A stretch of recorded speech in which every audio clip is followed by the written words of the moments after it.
Selamat sore. Bekasi lagi diguyur hujan. Di tempat kalian lagi hujan gak hari ini? Ini sebenarnya gue pengen ngoceh aja. Random banget emang anaknya ya. Berhubung lagi pengen ngomong, cuman gak tahu mau ngomongin apa. Jadi ya udah deh ngobrolin masalah ini aja. Mumpung lagi rame juga kan ya. Sebenarnya sih bukan mau menggurui atau apa juga, nggak ada sih niat kayak gitu. Cuman pengen ngobrol aja, ngobrol. Apa sih yang mau diobrolin? Jadi kan beberapa waktu lalu itu lagi rame banget kayak para netizen ini ngomongin soal Nia Ramadhani yang jadi host di TikTok Awards. Terus tandemannya sama Raffi Ahmad.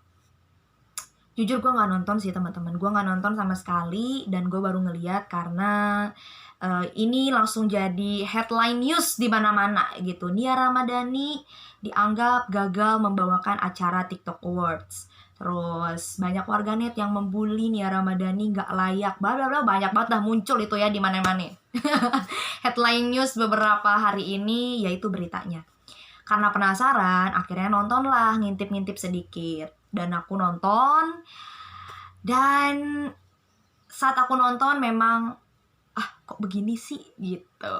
Itu reaksi gue pertama pas gue nonton TikTok Awards yang ada Raffi Ahmad dan juga Nia Ramadhani. Jadi Nia Ramadhani dari gesturnya juga dia kayak gak siap, dia banyak naruh tangan di kayak begini kayak. Nah dia tuh kayak gitu, banyak murung, banyak membungkuk. Dia nggak membuka diri ketika lagi di panggung, kayak dia tuh kebingungan, dia kayak nggak tahu ini acara apa. Terus yang kedua, dia nggak bisa menguasai skrip, menguasai rundown. Terus yang ketiga, dia nggak ada chemistry sama Raffi Ahmad. Terus juga yang keempat, dia nggak menguasai panggung. Dia tidak menguasai panggung, dia tidak menguasai situasi di panggung saat itu. Dan itu kesimpulannya yang membuat dia jadi babak belur atau hancur di panggung. Kenapa bisa dibilang begitu? Ya itu yang terjadi. Nah, kenapa hal ini bisa terjadi? Padahal ini acara TV ya teman-teman. Seharusnya hal ini tidak minim lah, kecil gitu loh. Kecil kemungkinannya untuk bisa terjadi. Kenapa gue bilang gitu?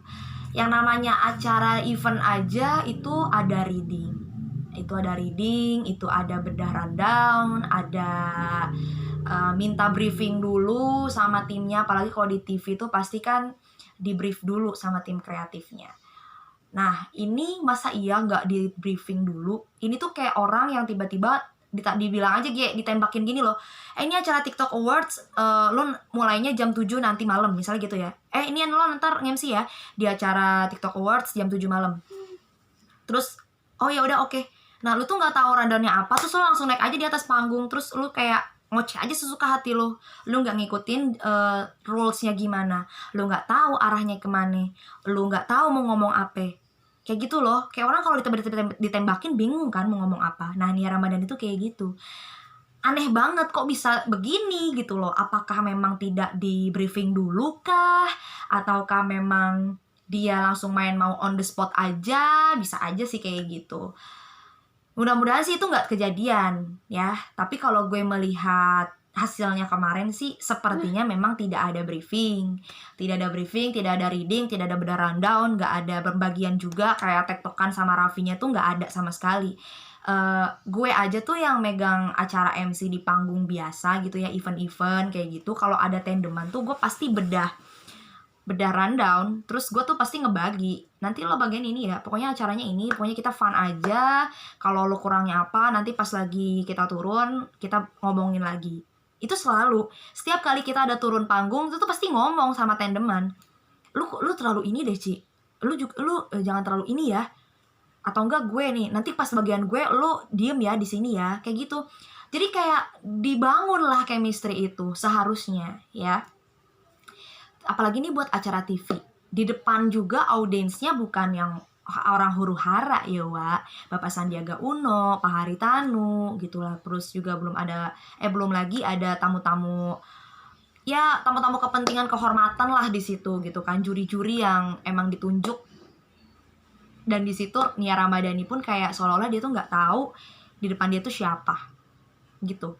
Terus dia tuh banyak memalingkan wajah.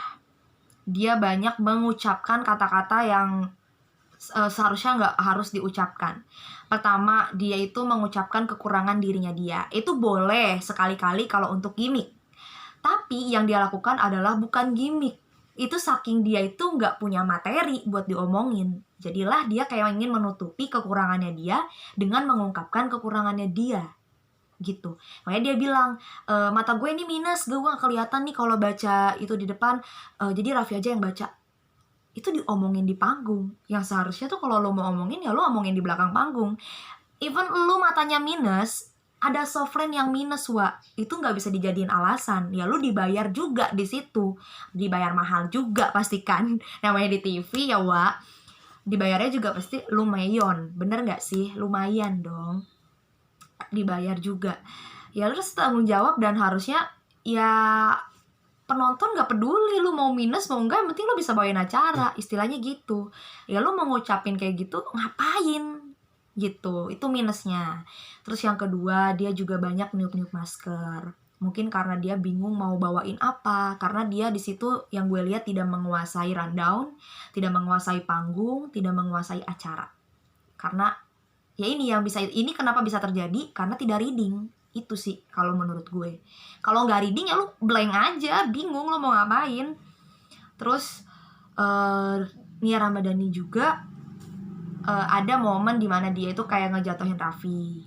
Cuman Raffi ini bukan salut sih, emang itu yang harus dilakuin oleh Raffi Ahmad, tetap stay on di panggung, tetap membuka diri. Dan gue pun pernah digituin sama tandeman gue, kayak ngerasa dijatuhin di atas panggung. Tapi yang kita lakuin di situ adalah tetap pasang badan aja, karena kalau kita profesional ya kita pun akan tetap profesional kan, gitu. Jadi kayak ya udah dia ngomong kayak gitu, gue puterin deh, gue jadiin bercandaan aja. Nah, Raffi Ahmad pun ngelakuin itu. Dan itu apa sih ya, seharusnya tidak diucapkan saat lo berada di atas panggung. Kayak, lu mulu nih yang ngomong, gue kapan? Nadanya pun gak enak banget didengar. Nah, intonasi dia ngomong itu kayak gak nyaman gitu.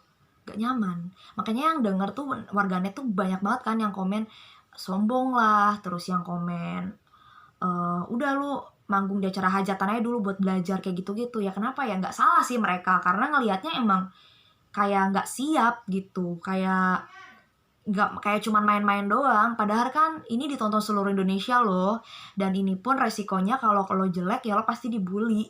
Intinya sih gitu, bener nggak sih gue? Iya kan, ya gue sendiri pun itu yang gue pikirkan kalau gue berada di posisi dia. Dan sekarang tuh udah rame banget, jadi headline news di mana-mana, beritanya pun di mana-mana. Terus tadi gue ngeliat postingan di Instagramnya Nia Ramadhani, di Kania ya, kalau dia ngupdate lagi dijatuhkan apa segala macem lah, captionnya kayak gitu dengan fotonya gambar hitam. Terus dia bilang terus belajar gitu, bangkit lagi. Nah, buat teman-teman juga jangan dibully. Mungkin ya emang maksudnya Kania adalah dia mau belajar, dia mau menunjukkan sisi lain dari diri dia. Bagus sebenarnya, cuman nekat banget ngambilnya acara besar seperti ini. Ada Indosiar, hostnya itu ada 7, ada 8 gitu, ada 5 gitu kan. Nah, kalau mau belajar dulu mungkin bisa diambil yang kayak gitu-gitu dulu. Kenapa? Karena kalau 2 orang itu rasanya kayaknya udah yang harus mateng aja. Apalagi ini ditonton seluruh Indonesia. Bukan waktunya lagi untuk kita menunjukkan sisi kekurangan-kekurangan kita yang di panggung itu tuh kayaknya jangan gitu. Apalagi udah di kelas-kelasnya udah TV. Tunjukkanlah profesionalitas kamu. Ketika kamu dibayar, ya audiens pun atau vendor pun kan gak mau nerima lu jelek gitu loh intinya. Kalau lo maksimal ya pastinya lo akan dibayar sesuai dengan pekerjaan lu. Sekarang lu udah dibayar mahal tapi lo hasilnya ternyata jelek, mengecewakan yang ada kan, kayak gitu. Nah, ini juga yang pengen gue sampein di sini adalah kenapa sih gitu loh untuk stasiun TV penyanyi-penyanyi dijadiin host, pemain sinetron dijadiin host. Mereka juga ya mungkin ada beberapa penyanyi atau beberapa pemain sinetron yang emang mereka juga senang dunia MC atau dunia host, ada juga. Tapi kenapa sih harus diutamakan itu orang-orang yang itu dulu? Kan ada emang orang yang berkompeten di dalam bidangnya. presenter, host, itu banyak banget orang yang hebat di luaran sana, yang panggungnya pun bejibun gitu loh. Kenapa sih buat televisi itu nggak membuka wadah gitu untuk para host-host atau MC-MC ini untuk bisa berkontribusi juga? Kenapa di semua TV hostnya tuh itu lagi, itu lagi, itu lagi, itu lagi? Kayak seolah-olah lu tuh tidak melahirkan orang baru untuk dijadiin host. Sekarang gini, ini kan kemarin acara TikTok Awards. Kenapa sih nggak diambil dari orang yang emang host atau emang dia MC, main TikTok? Kan ada juga. Pasti banyak lah orang yang lari ke TikTok. MC-MC yang lari ke TikTok tuh banyak juga, iya nggak sih? Kenapa sih nggak dikasih wadah gitu atau dikasih kesempatan untuk mereka berkontribusi juga di situ? Kenapa harus hostnya pun itu lagi, itu lagi, itu lagi? Itu sih yang kayak gue pun mikir gitu, kenapa sih orangnya itu lagi? Kenapa sih nggak dibuka gitu wadah atau tempat untuk kita-kita yang memang kita juga pengen untuk bisa melebarkan sayap, tapi kita tuh nggak ada wadahnya, istilahnya kayak gitu loh. Ya gue pribadi, gue kan nge-MC juga, gue pun masih belajar, nge-MC, nge-host juga, presenter juga, gue pun masih belajar. Dan banyak banget teman-teman MC gue yang jago-jago gitu loh, keren-keren, tapi mereka tuh kayak gak ada tempat gitu untuk masuk TV-TV nasional gitu. Kenapa? Gitu tuh kayak bingung gue. Jadi tuh sekarang tuh batu loncatannya tuh gini aja, yang gue nilai ya. Lu viral dulu, lu lucu, lu kok jadi komedian, baru lu bisa jadi host di TV. Kayak gitu. Atau enggak lu jadi penyanyi, atau lu punya viral berita apa gitu, lu pemain sinetron, lu viral, lu bisa ditarik gitu jadi host atau jadi MC, di presenter. Itu yang gue tangkap sih. Makanya mungkin apakah kita harus begitu dulu baru bisa dilirik? Kayaknya gimana gitu kan? Padahal yang pinter-pinter tuh banyak gitu, yang memang di tempatnya. Sekarang host mau ada 10 ditaruh di TV juga berbarengan gitu di satu program. Kalau emang dia bukan di bidangnya, menurut gue kentang-kentang juga. Tapi akan beda halnya dengan 3 orang di luar TV, tapi memang dia orangnya berkompeten di acara gathering, di acara meeting. Dia emang orangnya yang emang di bidangnya, pasti kan expert. Bener gak sih? Jadi kayak kenapa gitu tidak dibuka juga untuk MC-MC atau host-host ini pun mengeluarkan suaranya atau mengeluarkan emang di bidangnya dia, emang passionnya dia seorang MC, seorang pembawa acara.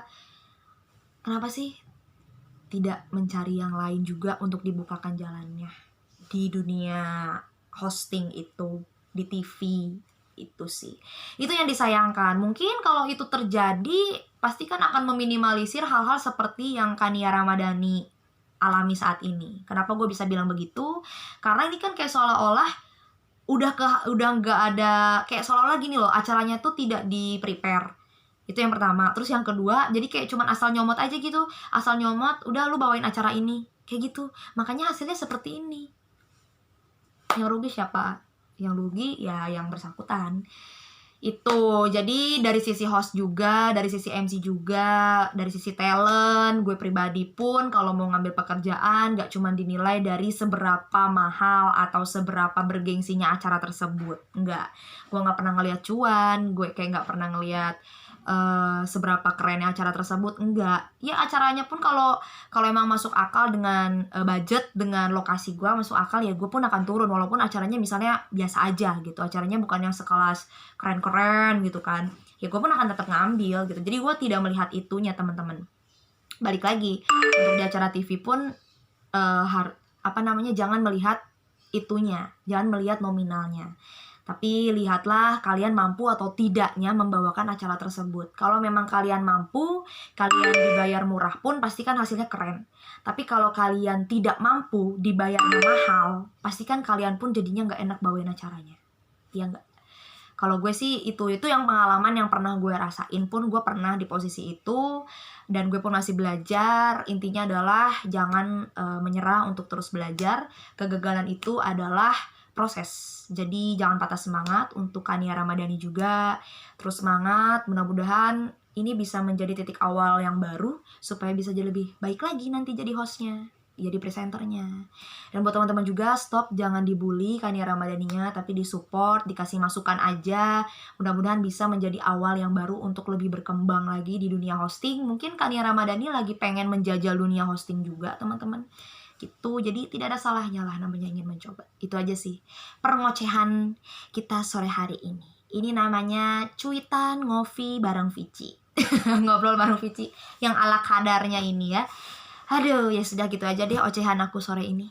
Bye-bye, stay safe buat kalian dimanapun berada. Jangan lupa terus mengkonsumsi makanan yang sehat. Terus kalian juga jangan lupa untuk jaga kesehatan karena kondisi masih dalam pandemi. Semoga pandemi ini segera berlalu. Intinya berdoa dan jaga kesehatan di sana ya. Bye-bye.